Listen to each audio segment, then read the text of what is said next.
নমস্কার বন্ধুরা, welcome to রিবনাইস। বন্ধুরা, আমরা আগের দিনের একটা ভিডিও করেছিলাম। সেই ভিডিওতে আমরা বলেছিলাম যে ভারতবর্ষ রংপুর এবং চট্টগ্রাম নিয়ে কিছু একটা ভাবছে, এবং সেটা ডেফিনেটলি কোনো কিছু হতে পারে, অকুপেশনও হতে পারে বা আদার্স অন্য কিছু হতে পারে, বা হচ্ছে চট্টগ্রামে হিন্দু এবং একইভাবে রংপুরে যে হিন্দু রয়েছে তাদের জন্য সেপারেটলি ল্যান্ড, সেটাকে স্বাধীন করে তাদের জন্য সেপারেটলি রাষ্ট্র ঘোষণা হতে পারে। এনিথিং মাইট হ্যাপেন, আমরা অ্যাকুরেটলি কিছু জানি না। সেই বিষয়টা নিয়ে আগের দিন অ্যাকচুয়ালি এই ভিডিওটা আমি করেছিলাম, এই কারণের জন্য আমি সেটার যে থাম্বনেইলটা আছে সেটাও লাগিয়েছি। এই ভিডিওটা করেছিলাম এবং সেটা নিয়ে বহু মানুষ কমেন্টে বহু কথা বলেছে। অনেকে বলছে আপনি কোত্থেকে জানলেন, আর্মি কিছু বলেনি, সরকার কিছু বলেনি, বাট আপনি কি করে বলতে পারেন? অনেকে বলছে আপনি গাঁজা খেয়ে এসেছেন, বহু কথা। সেই পরিপ্রেক্ষিতে বলতে চাই, প্রথম ব্যাপার যেটা, আমরা যে ভিডিওগুলো করছি ভারত সরকারের গোপন তথ্য কেউ জানে না, নো বডি নোস।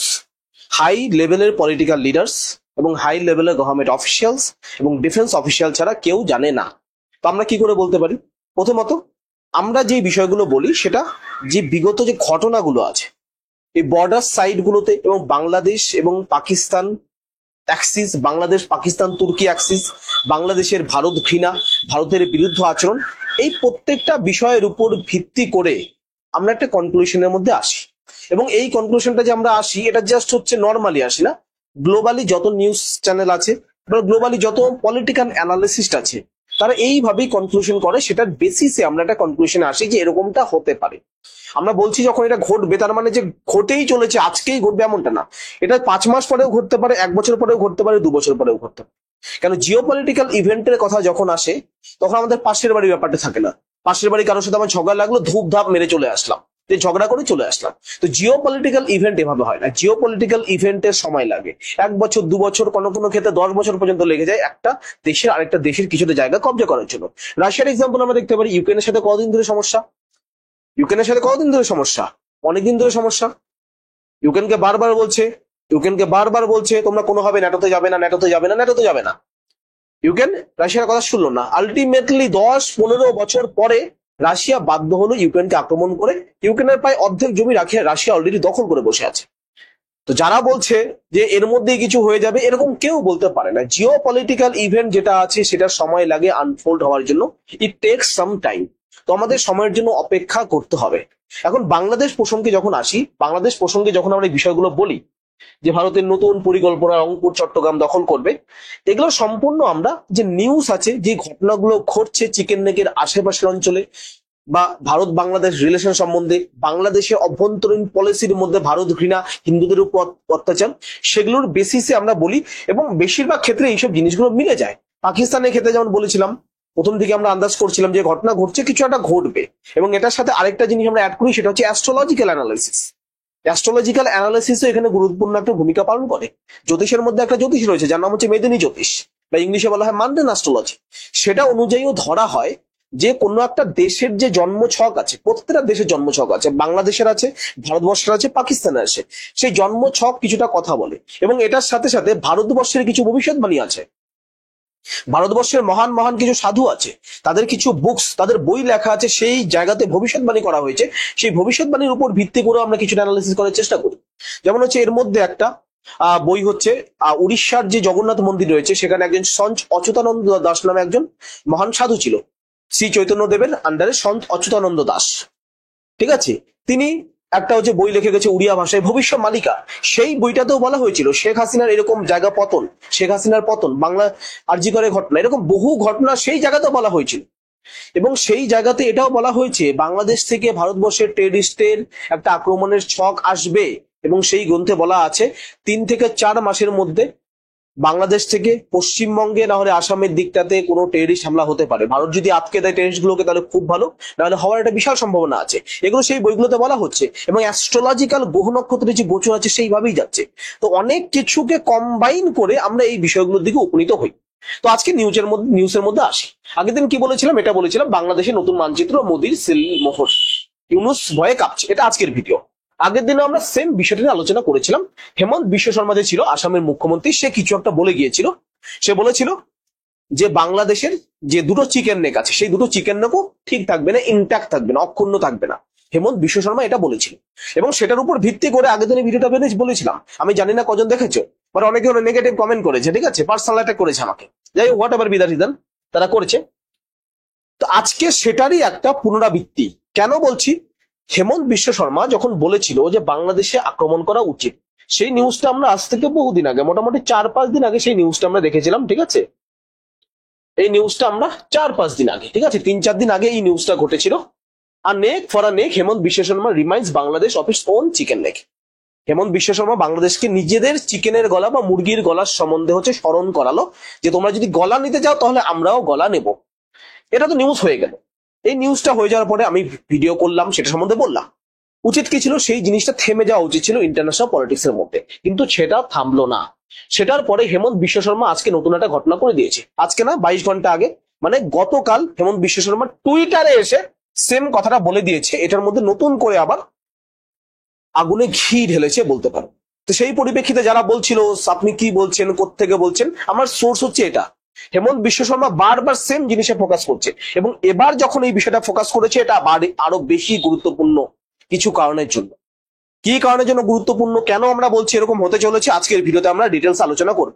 তার আগে তোমরা সকলেই জানো আমি ইনস্টিটিউশনের সাথে যুক্ত আছি, সেখানে আমরা কোচিং করিয়ে থাকি, ঠিক আছে? সেখানে আমরা ইংরেজি ক্লাসও করিয়ে থাকি।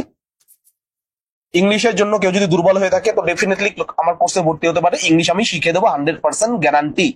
100% গ্যারান্টি মানে 100% গ্যারান্টি আমি ইংলিশ শিখিয়ে দেবো। একজন বলেছিল আপনি তো নিজেই ইংলিশ ঠিকঠাক পারেন না। কাকু, আপনি যদি এই ভিডিওটা দেখে থাকেন, কাইন্ডলি আপনার নাম্বারটা নিচে কমেন্ট বক্সে শেয়ার করবেন। আপনার সাথে ইংরেজিতে ফোনে আমি কথা বলবো, দেখবো আপনার অকাত কত আছে, ঠিক আছে? কত অকাত আছে দেখবো আপনার। আর সেকেন্ড থিং, আমি ইউপিএসসি এবং ডাব্লিউবিসিএস এর জন্য পড়িয়ে থাকি, ইউপিএসসি প্লাস ডাব্লিউবিসিএস। তো ইউপিএসসি ডাব্লিউবিসিএস এর জন্য কেউ যদি প্রস্তুতি নিতে চায় তো ডেফিনেটলি নিতে পারে। আমার অ্যাপের নাম হচ্ছে রিবনাইজ। এখানে আমি ক্লাসগুলো করিয়ে থাকি, এই অ্যাপটা ইনস্টল করতে পারে। এবং কেউ যদি মনে করে কোর্স সম্বন্ধে ডাইরেক্টলি আলোচনা করবে আমার সাথে, সেক্ষেত্রে আমার নাম্বার আছে 7548919167। কেউ কাইন্ডলি অ্যাডমিশন ছাড়া অন্য কোনো ব্যাপারে এই নাম্বারে ডাইরেক্টলি যোগাযোগ করবেন না, এটা আমার রিকোয়েস্ট। সমস্যা হয়, বহু কল আসে, তো আমি অ্যাকচুয়ালি কনফিউজ হয়ে যাই, ঠিক আছে? কোনো যদি জানার থাকে ডেফিনেটলি আমার ফেসবুক আইডিও আমি এখানে শেয়ার করে দিয়েছি, তো ফেসবুকে গিয়ে ডেফিনেটলি এসএমএস করতে পারেন, ফেসবুক রিজু সাহা। এবং ফেসবুকের লিঙ্ক যেটা আছে, লিঙ্কটাও আমি নিচে দিয়ে দেবো, ঠিক আছে? ফেসবুক আইডির লিঙ্ক যেটা আছে সেই লিঙ্কটাও আমি নিচে দিয়ে দেবো। আশা করি আপনাদের সুবিধা হবে খুঁজে বের করতে, এবং সেখানে গিয়ে আমাকে এসএমএস করতে পারবেন আপনি সত্যিই যদি কিছু আমার সম্বন্ধে থেকে জানতে চান, ঠিক আছে? এবং কেউ যদি ফলো করতে চান ডেফিনেটলি ফলো করতে পারেন। তো আজকে নিউজটাতে আসা যাক। আগের দিনের নিউজে হেমন্ত বিশ্ব শর্মা জাস্ট আসামে একটা প্রেস কনফারেন্সের ক্ষেত্রে বলেছিল বাংলাদেশ যে বারবার চিকেন নেকের কথা বলে, বাংলাদেশের যে কোনো জেনারেল চিকেন নেকের কথা বলে, 7 সিস্টার আক্রমণ করবে, চিকেন নেক দখল করবেন চায়নার সহযোগিতায়, পাকিস্তানের সহযোগিতায়। তো হেমন্ত বিশ্ব শর্মা এটার বিরুদ্ধে, এটাকে ট্যাকেল করার জন্য একটা কথা বলেছিল, বাংলাদেশেও চিকেন নেক আছে, আমরা চিকেনের গলার বদলে চিকেন নেক নিব, এবং একটার বদলে দুটো নিব। সিম্পল ভাবে এটা বলেছিল। আমরা ভেবেছিলাম হেমন্ত বিশ্ব শর্মা জাস্ট বলে দিয়েছে, যদি আমরা এটা খুবই হালকাভাবে নেইনি। আগে যে বিভিন্ন যে এই অঞ্চলটাতে যে বিভিন্ন ঘটনাগুলো ঘটেছিল, অপারেশন তিস্তা প্রভাত থেকে শুরু করে, চিকেন নেকের আশেপাশে হেভি আর্টিলারি নামানো থেকে শুরু করে, সৈন্য সংখ্যা বাড়িয়ে দেওয়া থেকে শুরু করে, এই প্রত্যেকটা জিনিস আমরা গুরুত্ব সহকারে দেখেছি, এবং সেটার উপর ভিত্তি করে আগের দিনে ভিডিওটা করেছিলাম। এখন গতকাল হেমন্ত বিশ্ব শর্মা তার যে অফিসিয়াল টুইটার আছে, অফিসিয়াল টুইটার অ্যাকাউন্টে এসে এটা পোস্ট করে। হেমন্ত বিশ্ব শর্মার কারো যদি বিশ্বাস না হয়, হিমন্ত বিশ্ব শর্মা লিখে টুইটারে চলে যাও, এবং সেখানে 22 ঘন্টা আগে বা 22 থেকে 23 ঘন্টা আগে, মোটামুটি 24 ঘন্টা আগে এই যে টুইটটা আছে, এই টুইটটা সেখানে পোস্ট করেছে। এই টুইটটা কেন ইম্পর্টেন্ট, আমি কি বললাম, 5 দিন আগে, অ্যারাউন্ড 4 থেকে 5 দিন আগে আসামে গিয়ে হেমন্ত বিশ্ব শর্মা এই কথাটা বলে যে নেক ফর নেক, একটা গলার বদলে আমরা দুটো গলা নেব। আমাদের চিকেন নেকে যদি আক্রমণ করে, বাংলাদেশের দুটো চিকেন নেকের মধ্যে আমরা আক্রমণ করব, হেমন্ত বিশ্ব শর্মা এটা বলে। তারপরে মোটামুটি এটা নিয়ে অনেক পলিটিক্যাল ডিবেট হয়, বিভিন্ন নিউজ চ্যানেলে এটা নিয়ে আলোচনা হয়, বিভিন্ন ধরনের institution, political analyst, international analysis যারা আছে এটা নিয়ে কথা বলতে থাকে। যদি বাংলাদেশের নিউজ চ্যানেলগুলো চুপ করে বসেছিল, কিচ্ছু বলেনি। আমরা ভেবেছিলাম এই দুদিন ধরে আলোচনা হয়েছে, তারপর চুপ করে থাকবে আর কিছু বলবে না। It brings silent here, it becomes silent here, এটা এখানেই সাইলেন্ট হয়ে যাচ্ছে। বাট হোয়াট হ্যাপেন্স, কিন্তু সমস্যাটা কোথায়? সমস্যাটা হচ্ছে গতকাল ভারতবর্ষে একটা ইম্পর্টেন্ট ঘটনা হয়। ইম্পর্টেন্ট ঘটনা বলতে নীতি আয়োগ মিটিং। নীতি আয়োগ মিটিং, নীতি আয়োগ কি যারা জানে না তাদেরকে বলে দিচ্ছি। নীতি আয়োগ হচ্ছে একটা policy making body of India. এটা ন্যাশনাল লেভেলে হচ্ছে পলিসি মেকিং করে, প্ল্যানিং করে, স্টেট গুলোকে অ্যাডভাইজারি দেয় যে এইভাবে এইভাবে রাজ্যের উন্নতি করা যেতে পারে, গোটা দেশের উন্নতি করা যেতে পারে। এবং এই মিটিংটা যে আছে, এই মিটিংটাতে প্রধানমন্ত্রী থাকে চেয়ারম্যান, এবং প্রধানমন্ত্রী থাকে, এবং প্রত্যেকটা রাজ্য যে আছে প্রত্যেকটা রাজ্যের সিএমরা সেখানে আসে এবং সেখানে মিটিং এ অংশগ্রহণ করে, এবং রাজ্যে যে সিএম গুলো আছে, মুখ্যমন্ত্রী গুলো আছে, তারা প্রধানমন্ত্রীর সাথে পার্সোনালিও কিছু আলোচনা করে। গতকাল এই মিটিংটা হয়। এই মিটিং এ ভারতবর্ষের বিভিন্ন রাজ্যের মুখ্যমন্ত্রী এসেছিল, বাংলাদেশের মমতা ব্যানার্জি বাদে। হেমন্ত বিশ্ব শর্মা, আসামের মুখ্যমন্ত্রী, তিনিও সেখানে যান এবং সেখানে নরেন্দ্র মোদীর সাথে তার আলোচনা হয়। নরেন্দ্র মোদীর সাথে আলোচনার পরে হেমন্ত বিশ্ব শর্মা সেখান থেকে বেরিয়ে টুইটারে গিয়ে এই পোস্টটা করে। তো ভারতবর্ষে যে বিভিন্ন নিউজ গুলো আছে এবং যারা পলিটিক্যাল অ্যানালিসিস রয়েছে, ইন্টারন্যাশনাল অ্যানালিসিস রয়েছে, তারা এই বিষয়টা বলছে হেমন্ত বিশ্ব শর্মা মোদীর কাছ থেকে মঞ্জুরি পেয়েছে বাংলাদেশের নতুন ম্যাপ দেখানোর জন্য। অর্থাৎ এক কথায় হেমন্ত বিশ্ব শর্মা মোদীর কাছে পারমিশন নিয়েছে, নরেন্দ্র মোদী, আমাদের শ্রী নরেন্দ্র মোদী, আমাদের প্রধানমন্ত্রী, তার কাছে পারমিশন নিয়ে তারপরে ম্যাপটা আপলোড করেছে। মনে হচ্ছে মোদীর সম্পূর্ণ সম্মতি রয়েছে হেমন্ত বিশ্ব শর্মার এই ম্যাপ আপলোডের পিছনে। ভারতবর্ষ এতদিন ধরে চুপচাপ ছিল, সব দেখছিল, কিন্তু এখন ধীরে ধীরে অ্যাগ্রেসিভ একটা ভূমিকা পালন করছে। নরেন্দ্র মোদী এখন ডাইরেক্টলি যদি বলে বাংলাদেশ এরকম যদি ম্যাপ দিয়ে দেয়, তাহলে ইন্টারন্যাশনাল লেভেলে বিরাট ঘটনা ঘটে যাবে। এই কারণে যেন ছোট ছোট করে যে দলের যে অন্যান্য যে মুখ্যমন্ত্রীরা রয়েছে, যারা অফিসিয়াল পোস্টে রয়েছে, তাদের দ্বারা এই জিনিসগুলো প্রথম দিকে করানো হয়। এবং হেমন্ত বিশ্ব শর্মা সে ছোটখাটো লিডার না, একটা রাজ্যের মুখ্যমন্ত্রী, এবং যেই রাজ্যটা বাংলাদেশের সাথে বর্ডার শেয়ার করছে, যেই রাজ্যটা বাংলাদেশের জিহাদি পন্থার দ্বারা শিকার, যেই রাজ্যের ডেমোগ্রাফি কন্টিনিউয়াসলি বাংলাদেশের অবৈধ অনুপ্রবেশ দ্বারা চেঞ্জ হয়ে যাচ্ছে, তিনি এই পোস্টটা করেছে। তিনি কি বলেছে এটা দেখো। কি বলছে, to those who habitually threaten India on the chicken neck corridor should note this facts as well. আমি তাদেরকে বলছি যারা কথায় কথায় অভ্যাসগতভাবে ভারতকে হুমকি দেয় চিকেন নেক করিডর নিয়ে, তাদের এই বিষয়গুলো দেখে নেওয়া উচিত। এই বিষয়গুলো দেখে নেওয়া উচিত। কি বিষয়? Bangladesh has to of its own chicken নেক। বাংলাদেশের নিজস্ব দুটো চিকেন নেক রয়েছে এবং দে আর ফার মোর ভার্নারেবল, এবং তারা ভারতের যে চিকেন নেক আছে তার থেকে অনেক বেশি দুর্বল। ফার্স্ট ইজ দ্য 80 কিমি নর্থ বাংলাদেশ করিডর। প্রথমটা হচ্ছে 80 kilometre north Bangladesh corridor from Dakshin Dinajpur to south west Garo Hills. South west Garo Hills থেকে দক্ষিণ দিনাজপুর পর্যন্ত যে 80 কিলোমিটার অঞ্চল যে রয়েছে, এটা বাংলাদেশের প্রথম chicken neck. Any disruption here can completely isolate the entire Rangpur division from the rest of Bangladesh. Note it, important, যারা যারা আগের দিন খুব কথা বলেছিল, নোট ইট। কি বলছে? এনি ডিসরাপশন হেয়ার, এখানে কোনো ধরনের যদি ডিসরাপশন ঘটানো যায়, may completely isolate entire Rangpur division from rest of Bangladesh. এখানে যদি কোনো ডিসরাপশন ঘটে যায়, তাহলে সম্পূর্ণ রংপুর ডিভিশন যেটা আছে সেটা বাংলাদেশ থেকে সরে যাবে। Do you understand what is the gravity of the situation? Do you understand what is the gravity of the words? কি বলেছে? এখানে দুটো জায়গার কথা বলেছে, এখানে দুটো জায়গার কথা বলেছে। এই যে এই অঞ্চলটা যে আছে, এই অঞ্চলটার কথা বলেছে। এই অঞ্চলটা যে আছে, এই অঞ্চলটা কত? এই অঞ্চলটা সম্বন্ধে বলেছে। এই অঞ্চলটা টোটাল 80 কিলোমিটার অঞ্চল, একটা 80 কিমি এরিয়া, এই অঞ্চলটার কথা বলেছে। 80 কিলোমিটার এরিয়া, এবং এই অঞ্চলটা যে আছে, এই অঞ্চলটা ভারতের থেকেও বেশি ভালনারেবল। কেন ভালনারেবল? কেন এদিক দিয়ে একটা নদী ঢুকেছে, ঠিক আছে, এদিক দিয়ে নদী ঢুকেছে, সেই নদী দিয়ে বাংলাদেশের ট্যাঙ্কারের পার করার ক্ষমতা নেই। তো কি বলছে? ভারতবর্ষ যদি কোনোভাবে এই অঞ্চলটার মধ্যে কোনো ধরনের ডিসরাপশন যদি করে দেয়, কোনো ধরনের ডিসরাপশন যদি ভারত সরকার যদি চায়, ভারতের আর্মি যদি এই জায়গায় ডিসরাপশন করে, তাহলে এই সম্পূর্ণ রংপুর ডিভিশন যেটা আছে সেটা বাংলাদেশ থেকে গেল, বাংলাদেশ থেকে পৃথক হয়ে গেল। আর বাংলাদেশ থেকে পৃথক হয়ে যাওয়া মানে কি? রংপুর ডিভিশন স্বাধীন হয়ে যাওয়া। আগের দিনে ভিডিওতে এই বিষয়টাই বলেছিলাম, অনেকের মাথায় ঢোকেনি। অনেকে বামপন্থী মানসিকতার লোকজন যারা আছে তারা কমেন্টে এসে গালাগালি করে বেরিয়েছে। যারা জাতীয়তাবাদী তারা বিষয়গুলো বোঝার চেষ্টা করে। বামপন্থীরা পাকিস্তানের দরদ দেখায়, পাকিস্তানে কেন জঙ্গি হামলা হলো, বামপন্থীরা কষ্ট পায়। তো বামপন্থীরা যারা চিন্তা ভাবনার আছে, ভাই কমেন্ট রেখে যাও, ইচ্ছা মতো ধুয়ে দেবো, কোনো সমস্যা নেই, ঠিক আছে। তো প্রথম ব্যাপার তো এটা গেল। আগের দিনে এটাই আমরা বলেছিলাম এবং বলেছিলাম যে এই সম্পূর্ণ এরিয়াটা যে আছে, এই সম্পূর্ণ এরিয়াটার মধ্যে হেভি ওয়েপন্স ইনস্টল করা হয়েছে, এটা রিয়ালিটি। এই অঞ্চলের মধ্যে বিশাল পরিমাণে ওয়েপন ইনস্টল করা হয়েছে। এখানে বর্ডার গার্ডের সংখ্যা বেড়ে গেছে, বিএসএফ এর সংখ্যা এইসব অঞ্চলে বেড়ে গিয়েছে পুরোপুরি ভাবে। Is it a joke? It's not a joke. অনেকে জোক ভাবছে এসব।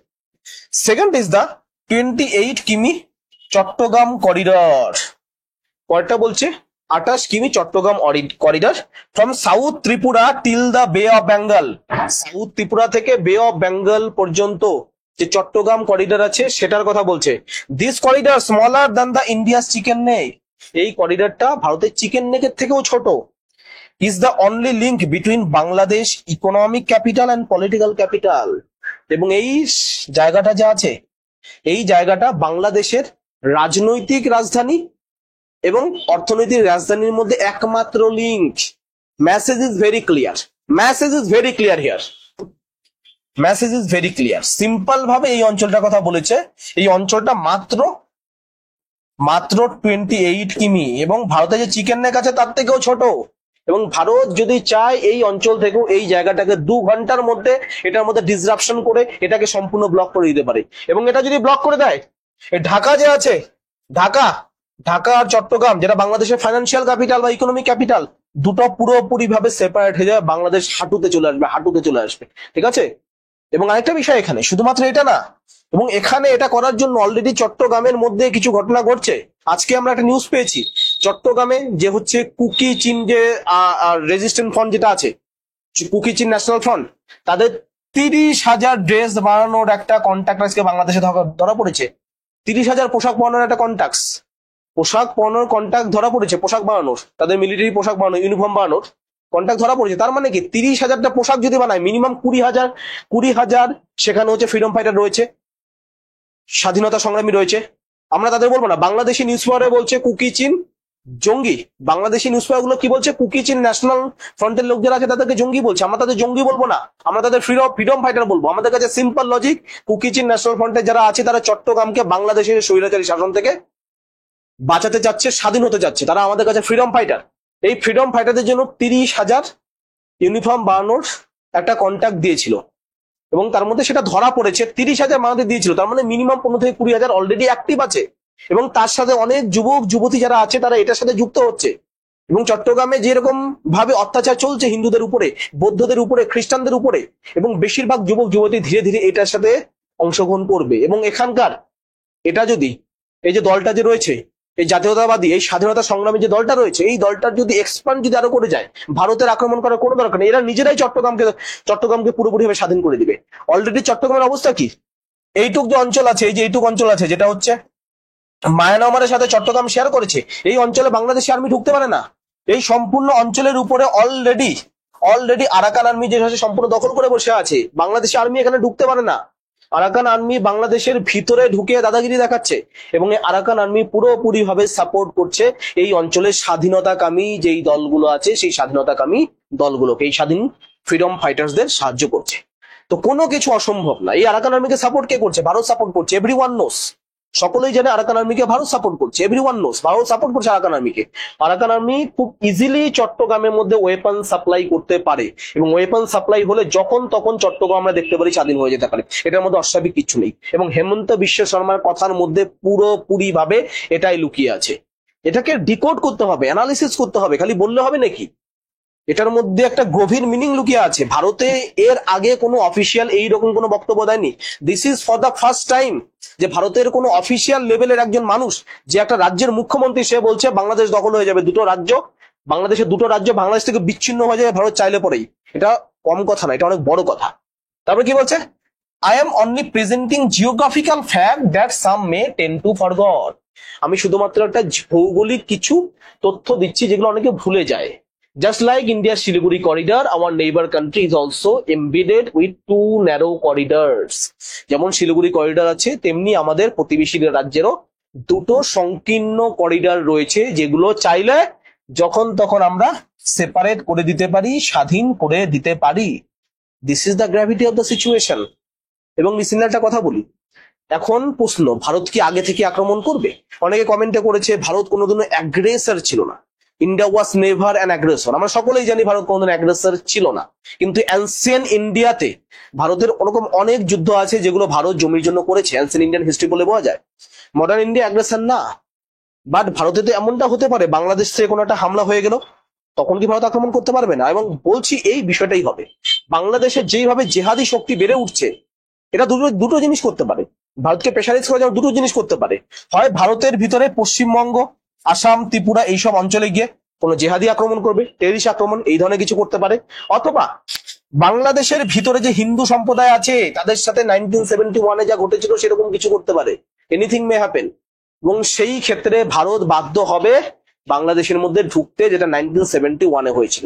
জিও পলিটিক্সে কোনো কিছু অস্বাভাবিক না। এবং আরেকটা জিনিস বলে দিচ্ছি, এই 2025 সালের সেপ্টেম্বর মাসে ভারতে যে জন্মকুণ্ডলী রয়েছে, আমি অ্যাস্ট্রোলজিক্যাল অ্যানালিসিস বলছি, ভারতের জন্মকুণ্ডলীর মধ্যে মঙ্গলের দশা শুরু হবে এবং সেই সময় সূর্যগ্রহণ আছে দুর্গাপুজোর সময়, সেই সময় বড় কিছু হওয়ার ঘটনার সম্ভাবনা আছে অ্যাস্ট্রোলজিক্যালি।